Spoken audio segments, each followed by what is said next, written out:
iki ora wis biasa lek kurang jenggleng iki sak bulan wis biasa. Pelawak-pelawak kan mumbul sak ping 20 biasa. Lah terus piye? Siji ya apa sini-sini no makmu adoh kok kulon kono kok. Lah kudune kok ping pira? Lah ya sesuai sing nak bocah nom-nom sigap jeng minimum 10. Jalukmu ping pira? 10. Tak turuti. Sapa ngerti iki permintaan terakhir. Sesuk sing nang awi ku ora 10 ngono lho Pak maksud iki. Sawang maring tratap sampeyan ning ngendika ora. Sing nang awi sok ben iki cukup 5. Oh iya. 10 kok. Ayo. Tulang tak. Yan wadon sarato. Ora suling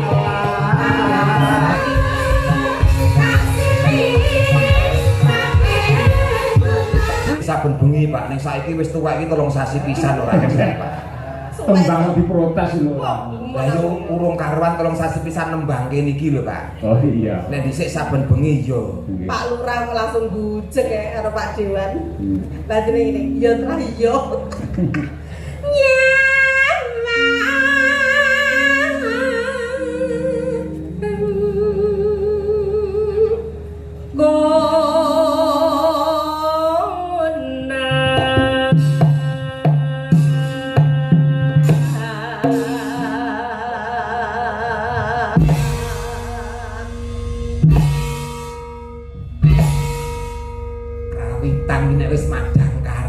Seniman pilihan jos kompak slogane sempak teles aja purno lho guys semangat kompak anti lemes Wah semangat kompak anti lemes saben aku mumbul mesti dijenggleng madang karai kompak hebat langgar kowe jengglek apa mumbul mesti dijenggleng lho buktine ora enek kok pengrawit aras-arasen mongko pendak dina Pak Yoyo ki wayangan nek tetep kompak iki pengrawit ngene iki sing perlu diundhake kesejahteraane iki oh lah yo ngene sarjana seni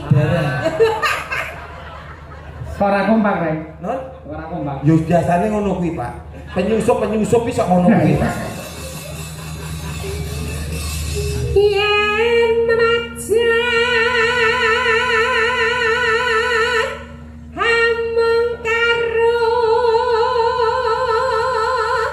janur kuning janur kuning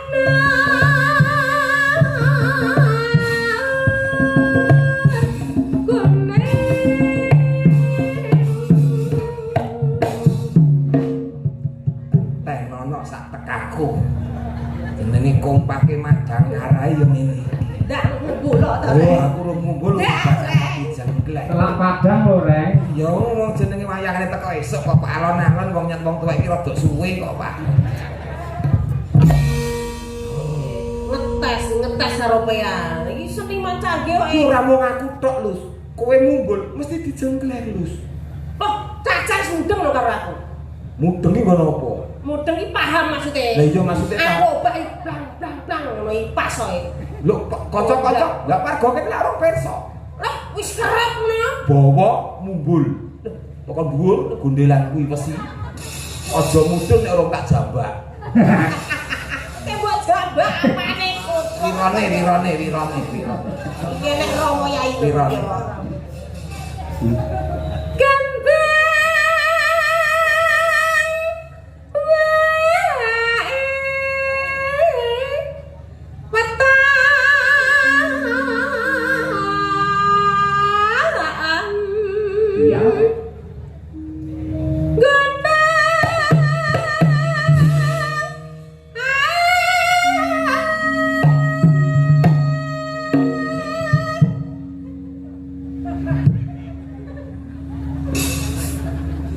persis kayak sapian meletong persis. Ancang-ancang dhisik. Ngono lho mene kode metong kok pangan ku letong ku. Letong. Wong kreasine dhewe-dhewe ya, Mbak ya. Iki lho. Guna.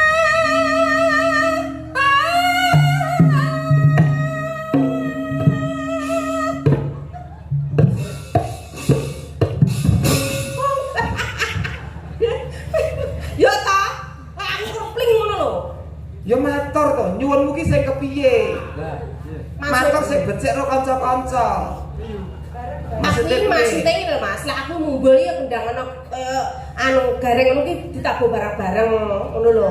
Pas mumbul tabuh iki diangkat ngono. Oh, tabuh diangkat, ya. Masa radel aku memang kowe. Tembung ki akeh mula bokong dilumahke nek ngomong digenahke. Nah, iya to Pak. nggih Purwodadi putane. Sing dadi omongane. Nah. Ayo ngono ki mau Mas, pokoke aku tabuhno jenglengen koyo kuwi ngono ki Mas. Drueng ngono koyo. Nah, ngono Mas, dituruti Mas. Iki nek ora dituruti mangan pager lho iki kok. Saiki awakmu sing bawa terus aku sing mumbul. Oh iya iso. Dan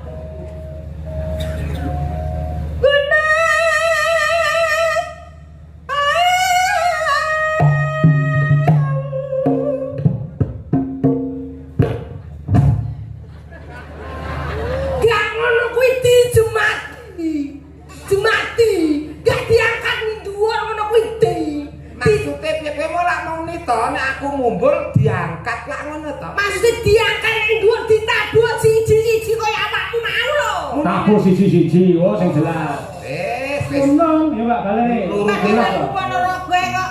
Nuruti wong mekrok ki angele kok era. Pak No injan gak somet mbak aku aja iki lho Pak No. Cakno. Cakno langsung viral. Guna.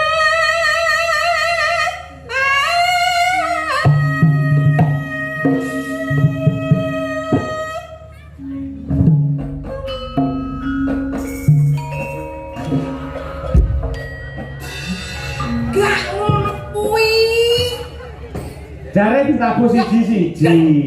Munine lho piye? Munine ki lho piye ngono lho. Nabuh iki munine piye? Munine iki bar jeng ngono lho.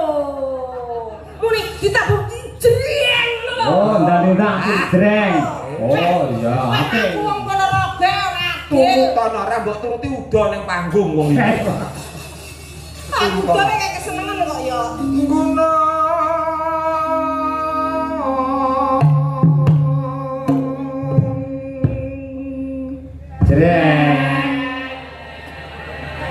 Gak mbok tabuhi rapatek. Tak dongane lara udun kabeh. Iki lho. Pak bengi iki Mbak Lucy ngeblong. Lo gentenan to, Pak. Gentenan. Kasete ben beda. Iya. Gentenan. Padahal kudu diwolak-walik kok. Oke, ra dibolak-balik gosong. Kosong. Saiki kan kowe. Pak Cinta.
Wis ben to mumpung lagi iso to.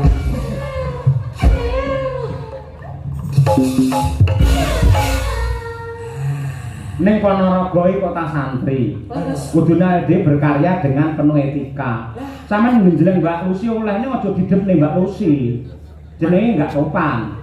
Maksudnya sirahe Madhepe rono. Oh.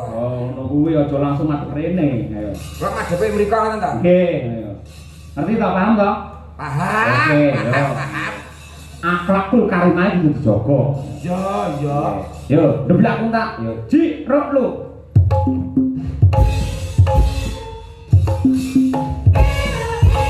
Sik Mas, salah. Kuwi tetep rene iki lho.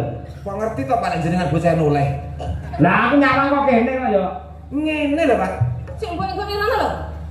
Menggok dhewe kok. Ranakno ngono lho.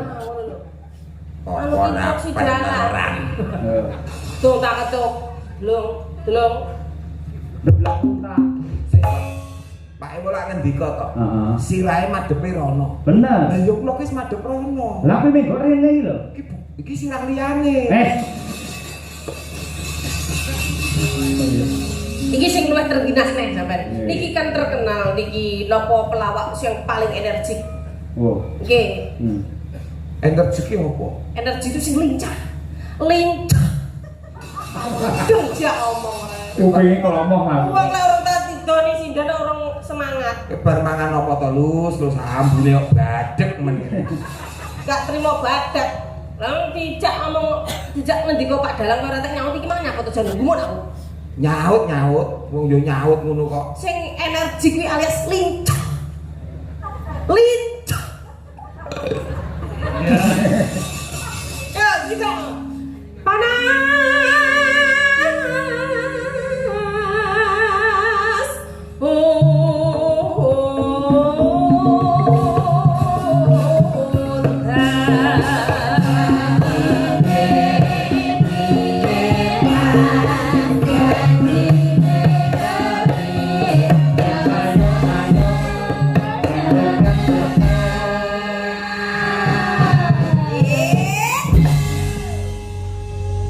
Para penonton ki suram wis biasa lek urung jenggleng iki sak bulan wis biasa. Pelawak-pelawak kan ngumpul sak ping 20 biasa. Lah terus piye? Siji ya apa sini no mahmu adoh kok kulon kono kok. Lah kudune ping pira? Lah ya sesuai sing nak bocah nom-nom sigak jeng minimal 10. Jalukmu ping pira? 10. Tak turuti. Sapa ngerti iki permintaan terakhir. Sesuk sing nang awi ku ora 10 ngono lho Pak maksud iki. Awang maring tratap sampeyan ngendika ora. Sing nang awi sok ben iki cukup 5. Oh iya. 10 to? Ayo. Tulang tak.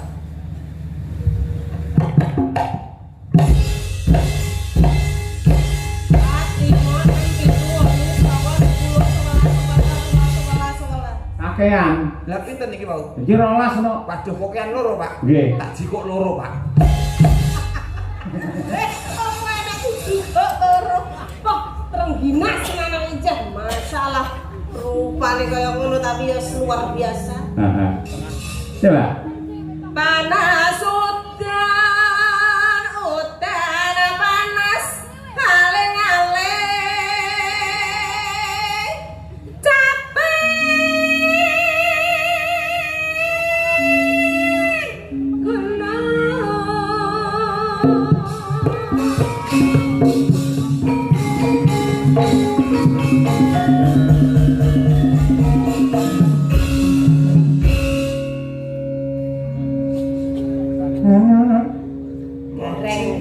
Aku.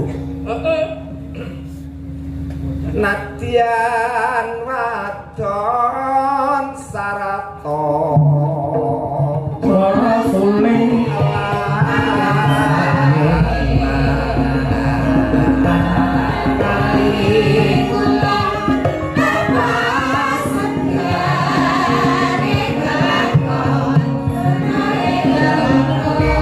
masuk lan kami pun sampai dulu.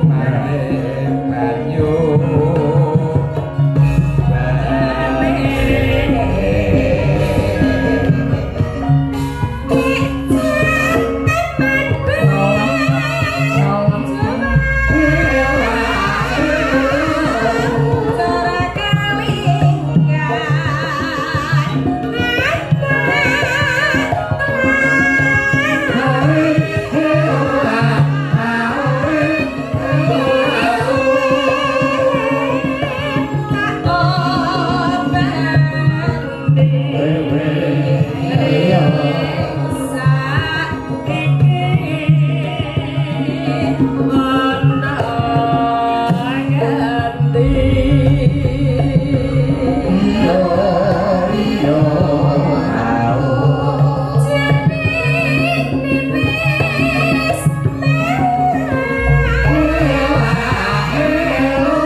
niki ingkang tasik berkahi nggih Bapak Kapolsek Tasik Kersa Lenggah. Nggih, Bapak dan Ramil nggih. Masyaallah matur sembah nuwun. Mugi sehat panjang yuswanipun. Amin.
Terima kasih. Jawa sami-sami luar biasa. Nggih. Tembang menika kula wau diplaturaken dumateng para pepundhen kula, para guru-gurunipun, mbah kiyainipun anak kula pun Brahma Kesawa ingkang lenggah wonten ing Ngabar. Mbahe Brahma ya kuwi Mbah Kung Wahib, ya sing wis ngrengkuh Brahma kaya putune dhewe. Pak Jainul ki mekaten wis kaya bapake Brahma dhewe teng mriki. Ugi Pak Nasrul lan sedaya kemawon Bu Maryam ingkang nyatanipun ya karo mblonthah santri ning ya tetep tresna kalih budaya. Ya, luar biasa. Boten kata lupen ugi dumateng penggemar setia Ki Cahya Putati wonten channel YouTube kathah sanget ingkang rawuh dalu niki. Wah nggih. Salam nggih. Kleben menika dipun tenggani kalian anak kula lanang Mas Nanda menika mahasiswa isi Surakarta. Jurusan pedalangan sing sok ngasta wonten mriki Mbak Lucy, Mas Nanda niku. Oh, ngaten. Ndi putahe? Nggih. Mas Nanda ndi? Ndele. Oh, nggih. Oh, niku nggih. Wis tau dijak. Blas. Nggih, siap kathah mriki dalang muda luar biasa. Nggih, leres. Yang pernah meraih beberapa prestasi juga. Alhamdulillah. Kan tegese wayang ora bakal punah mergo tuwuh generasi dan generasi lebih baik terus. Nggih. Menika wonten awala saking pepundhen kula Bapak Haji Suli Daim MM, Wakil Ketua Komisi E, Wakil Ketua Fraksi PAN ingkang ngersakaken lelagon Apa iki? Wijaya Kusuma. Nah, nggih. Wijaya Kusuma. Nggih. Di golekne kanca Mbak Lucy. Oh nggih, kita ayu-ayu kok. Iki lho. Iki sing anyar iki coba. Ayo, nggih. Ini iki lho, duwe bojo sing ngene iki lho, Rek.